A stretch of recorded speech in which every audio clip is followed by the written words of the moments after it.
안녕하십니까, 이것입니다.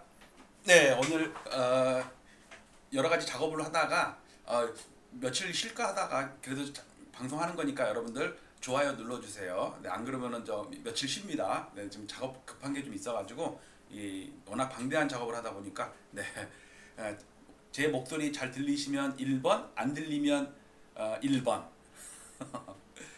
오늘도 아재 개그를 기대한다 7번.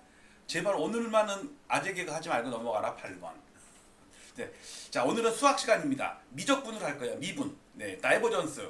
여러분들 그 고등학교 때 미적분 배울 때 아마 고등학교 3학년 1학기 때 아마 배울 거예요. 2학년 말에는 수열의 극한을 배울 거고 3학년 초에 저희 때는 그랬어요. 하여튼 그 미적분을 들어갔는데 거기에 수열의 극한 그러면서 수렴 발산하죠. 수렴이 영어로 컨버전스고 발산이 다이버전스예요. 오늘 얘기 나오는 게 다이버전스입니다. 다이버전스. 이 컨버전스, 다이버전스의 이 버전스가 버텔이라는 라틴어에서 나온 어원이 가다라는 거거든요. 컨은 앞에 함께라는 뜻이고 다이는 두 개라는 뜻이잖아요. 다이아그램 어떤 다이는 두 개야. 그러니까 뭐냐면 컨은 함께 같은 방향으로 가는 거고 다이버전스는 둘이 다른 방향으로 가는 거예요. 즉 수렴하는 거는 모이는 거죠. 발산은 벌어지는 거잖아요. 오늘 그 얘기를 할 거예요. 그 얘기 뭐냐면은 본지표가 있고 보조지표가 있는데 본지표가 올라갈 때 보조지표 올라가는 거는 당연한 거예요. 본지표가 떨어질 때 보조지표가 내려오는 건 당연한 거예요. 근데 본지표가 올라가는데 보조지표가 내려가. 이거는 뭔가 이상한 거야. 이런 걸 우리가 다이버전스라고 그래요. 자, 오늘은 미적분을 하겠습니다. 자, L차트를 가서 L차트는 여러분들 제 회원 가입해 주시면 이거 다 무료로 볼 수 있어요. 5,000개 넘는 단지를 가지고 매일 아침마다 작업해갖고 몇 시간 작업해갖고 서버에다 올리고 있습니다. 자, 초기 화면은 전구입니다. 전구. 월봉, 분기봉, 연봉인데 여기에 보조지표 이렇게 볼 수 있는 게 많아요. 뭐 분기봉도 있고 반년봉, 연봉, 확대 차트, 비교 차트, 볼린저 밴드, 일목균형표, 그다음에 구간 로그 차트 뭐 이런 게 여러 가지가 있는데 이렇게 보는 거예요. 자, 근데 오늘 볼 게 뭐냐면 3분할 차트는 월봉인데 월봉 중에 여기 3분할 차트 중에 왼쪽에 월봉이 있어요. 월봉을 딱 누르면은요 이렇게 월봉이 나오거든요. 월봉이 나오는데 지금 나오는 건 전국입니다. 5,050개 단지예요. 자, 여기서 이동평균선을 좀 지울게요. S를 누르면은 이동평균선이 이렇게 없어지거든요. 지금은 이동평균선 볼 게 아니니까 이렇게 없앨게요. 자, 이걸 좀 확대를 해보면 이거를 2020년 정도로 놓고서 이렇게 보면 어떤 게 나오냐면 또 S 누를게요. 여기 보면 선이 하나 이렇게 쭉 지나가는 선이 있죠. 동글뱅이랑 해가지고 선이 거기 있잖아요. 이 초록색은 전세가입니다. 여기 전세가라고 돼 있어요. 다 실거래가입니다. 국토부 실거래가 데이터가 다운받아서 만드는 거예요. 5,050개 단지. 자, 요게 뭐냐면 지금으로부터 2년 전, 즉 지금이 7월 달이잖아요. 7월 달이면 2년 전 7월 달이랑 비교하는 거야. 이렇게. 그러면 2년 전보다 올라 있죠. 당연히 올랐지. 그다음에 전세값도 2년 전이랑 비교를 한 거예요. 근데 여기서 중요한 거는 매매가의 2년 전보다 전세가의 2년 전이 더 중요한데 전세가의 2년 전 동월비는 이걸 갖다 내가 역전세 인덱스라고 해갖고 밑에다 만들어 놓은 게 있어요. 이게 뭐냐면 매매는 뭐 3년이든 5년이든 계속 갖고 있으면 되잖아요. 자기 집이면. 아니면 안 살 사람 안 사면 되고. 근데 전세는 2년이 되면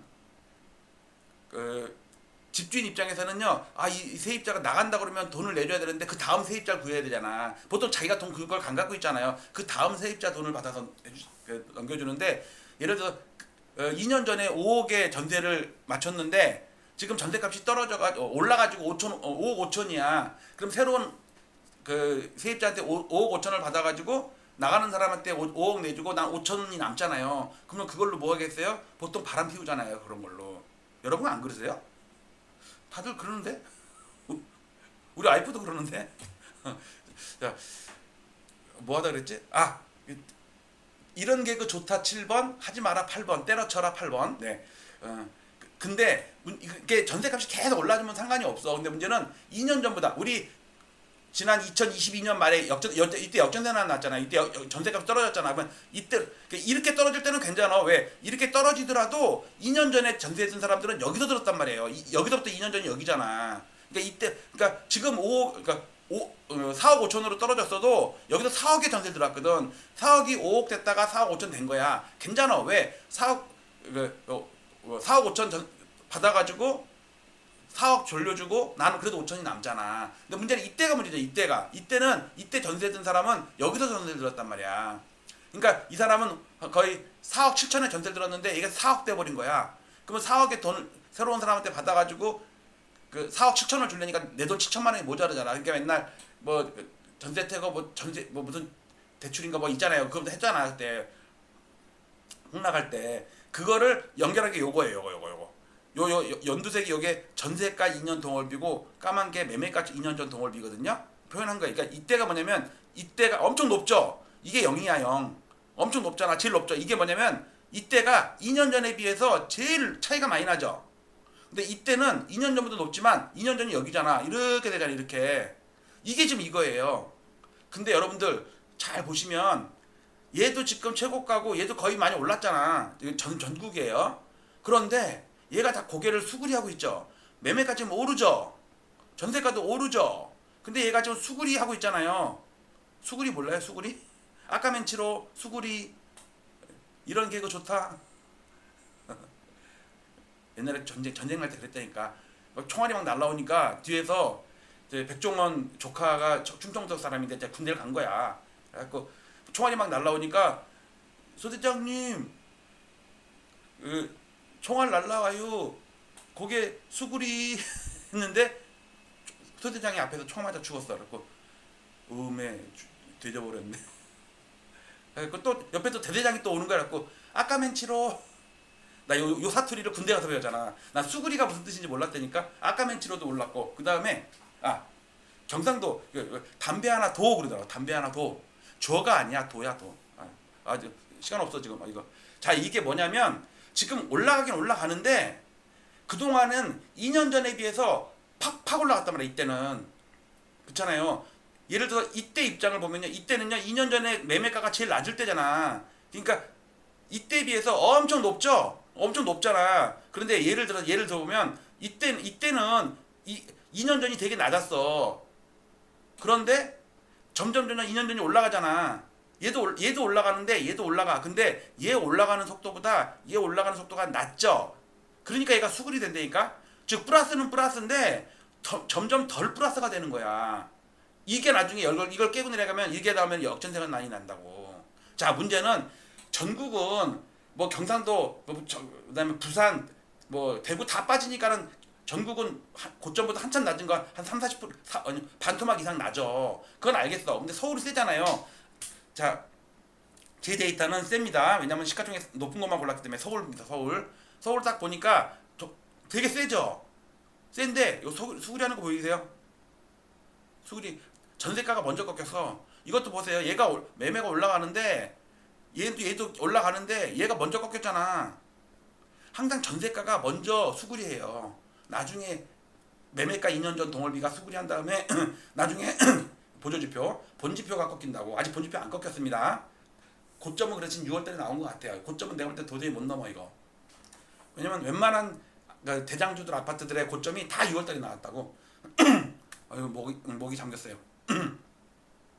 자, 이거를 길게 볼게요. 길게 이렇게 보고 하고 이거를 2005년부터 놓고 이렇게 하고서 이거를 로그 차트로 한 다음에 이렇게 할게요.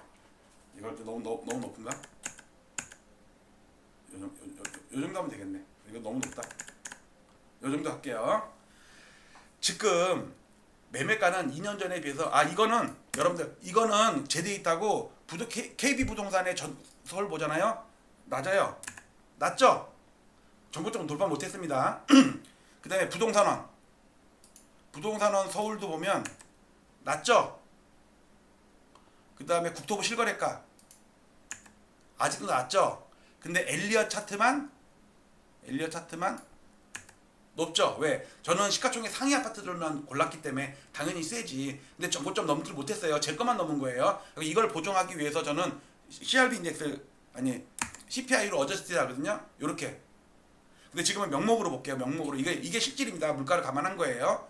명목으로 보면 이렇게 보면 고점이 높죠. 저쪽 고점이 낮죠. 4년 전에 비해서는 높지만 4년 전에 비해서 낮죠. 보조지표가. 근데 4년 전에 비해서 낮을 뿐더러 지금도 꺾였죠. 이게 미분 개념이라니까. 2년 전에 올라가는 거에 비해서 지금 올라가는 게 약해. 2년 전에 이제 팍팍 올라갔다고. 그러니까 얘가 고개에 수그리하고 있는 거야. 그리고 생각해 보세요. 이때 올라가는 거랑 이때 올라가는 거랑 어느 게 더 세게 올라가요? 이게 이때 세게 올라갔잖아. 이거는 출렁출렁하면서 올랐지만 이때는 쭉쭉쭉 올라갔잖아. 그러니까 이때는 이런 강도로 올라갔다면 지금은 이 정도의 강도밖에 안 되는 거예요. 물론 정고점까지 넘거나 못 넘었거나 제 거는 넘었고 KB 부동산은 못 넘었습니다. 국토부 실거래가도 못 넘었어요. 즉 이거는 뭐냐면 조만간에 얘가 꺾인다는 얘기예요. 이걸 조심해야 됩니다. 정부 대책도 나오고 있고 그 다음에 2년 동안 오른 것도 있고 그러니까 여러분들 조심하셔야 된다. 그래서 L차트를 잘 보시면 이런 걸 잘 구할 수가 있습니다. 다른 지표도 보시고요. 정리합니다. 아파트를 미분 또는 적분을 하니까 다이버전스가 발생하고 있다. 즉 요거 얘기하는 거예요. 요거 고점이 높은데 고점이 낮죠. 다이버전스. 컨버전스가 아니라 다이버전스. 그 다음에 자체선까지도 꺾이고 있다. 그러니까 이게 이번 장은요 반등장이라는 얘기예요. 그러니까 대세 상승이 아니고 이게 대세 상승이야. 이거는 시센 놈들만 정고점을 넘었지 전국적으로 또는 부산이든 인천이든 다 못 넘었다고. 그리고 또 CPI 어저스티드 물가지수로 감안한 것도 못 넘고 여러 가지 각도로 봤을 때 이번 반등장에 잘 빠져나오시길 바랍니다. 오늘 이 정도로 마치도록 할게요. 여러분들 좋아요 눌러주시고 제가 방송을 자주 할 수 있게 국가기관의 통계 조작 뒤에 가려진 위험한 현실을 알려주는 2025년